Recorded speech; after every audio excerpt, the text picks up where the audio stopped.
Go. Okay, we have the deltoid here. We're going to remove the deltoid. We're looking at the posterior aspect. We remove the deltoid and we see this nerve going into the deltoid, which is the axillary nerve traveling with the posterior circumflex humeral artery. We move north of there, we have this little muscle here, which is teres minor. We've got this muscle here, which is teres major. This artery coming up here is the circumflex scapular artery, which is going to anastomose with the suprascapular artery. So up here we'll have supraspinatus, infraspinatus, teres minor, teres major, and deltoid that you should be able to identify. The nerves and arteries will be suprascapular nerve and artery, circumflex scapular artery, axillary artery, and axillary nerve and posterior circumflex humeral artery. We come down into the posterior arm.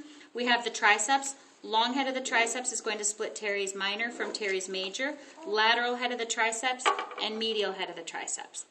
We have the nerve here, which is the radial nerve. Radial nerve innervates the triceps.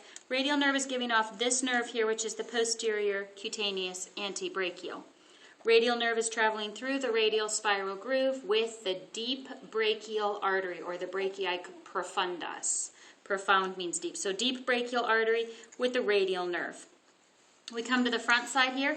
We'll have the deltoid and the pectoralis major muscles here, creating a groove. The deltopectoral groove is going to contain the cephalic vein. It's not on this model, but you should know that it should be there. Again, deltoid is innervated by axillary. Pectoralis major is innervated by the lateral and medial pectoral nerves. Pectoralis minor is innervated by the medial pectoral nerve. We come down from here. In this region here, this is subscapularis and teres major, latissimus dorsi. That's this tag of a muscle right here. You're going to have roots and trunks of the brachial plexus coming down here. This will be the lateral cord, medial cord, posterior cord will be behind it. You see this nerve here, you know is the median nerve. This little nerve next to the median nerve is the medial cutaneous antebrachial. This is the ulnar nerve. You come up here, we should have the radial nerve coming off here. We should have the axillary nerve coming off here. And this one is actually the musculocutaneous.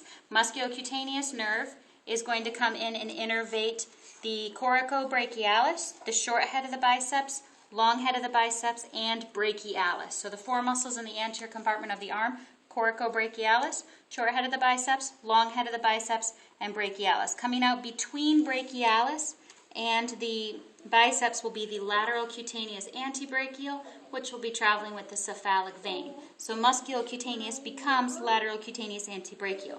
Don't confuse it with the radial or the posterior cutaneous antebrachial. Good.